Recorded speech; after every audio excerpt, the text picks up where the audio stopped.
What's up guys, it's Project, and here's my Gunlance build I made a while back now that I've been having a ton of fun with, and it's probably the safest build I have at the moment that I'm using to take down particular tempered elders like Teostra with relative ease.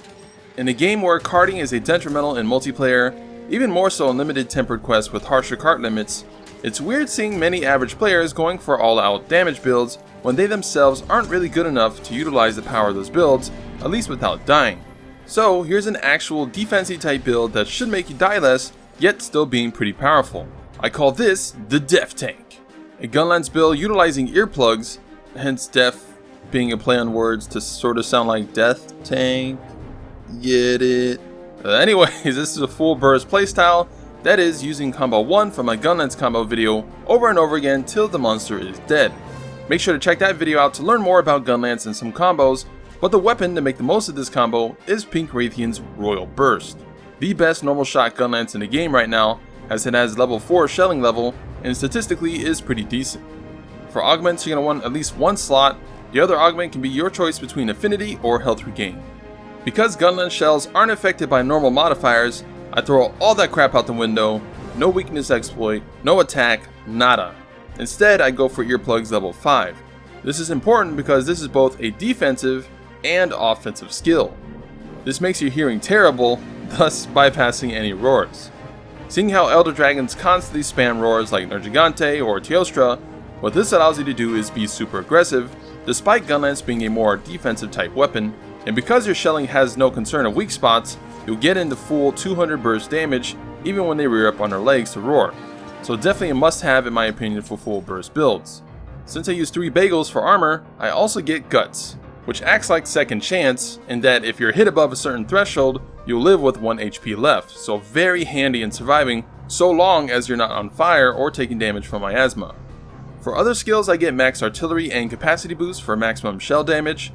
With Bombardier skill for meal effect when you eat, I get around 40 damage procs for each shell, so 240 damage per full burst on top of the usual slam and white sweep of over 200 damage as well. So each combo is doing over 300 or 400 damage every 5 seconds. Of course, with full burst, speed sharpening and protective polish are near mandatory. This maintains your normal hit damage, and while going from blue to green doesn't affect your shell damage, going from green to yellow does. Protective polish isn't necessary, but I highly recommend speed sharpening.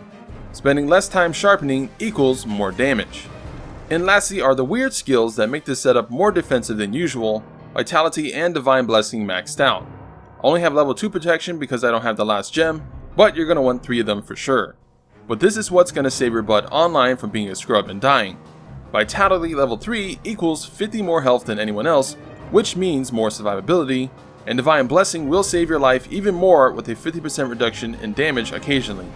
Both of these combined, along with Gunlance's naturally good shield, allow you to be super aggressive and tank hits with the shield when possible. An alternative to Divine Blessing is Blight Resistance.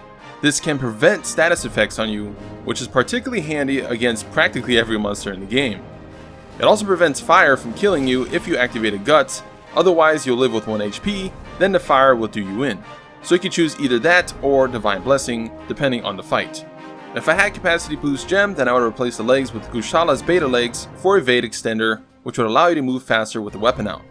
But that is the build. For mantles, Rocksteady and Vitality are best. Rocksteady mainly to not be interrupted so you can go ham on the full burst. Vitality is to be immune to damage to either reheal from heal augment or perhaps from a healing palico. Like I said, this build is actually super aggressive. I constantly hug Temper Teostra. Of course, block when necessary and block plenty, so you can get within combo reach of a monster. But yeah, it's fun, clears stuff fairly fast under 10 minutes, most decorations are easy to get, and you'll die less often, hopefully. So hope you guys enjoy it. Make sure to give the video a like, comment down below, really helps me out and pushes me to make more videos like this, and don't forget to subscribe for more Mine Hunt Epicness.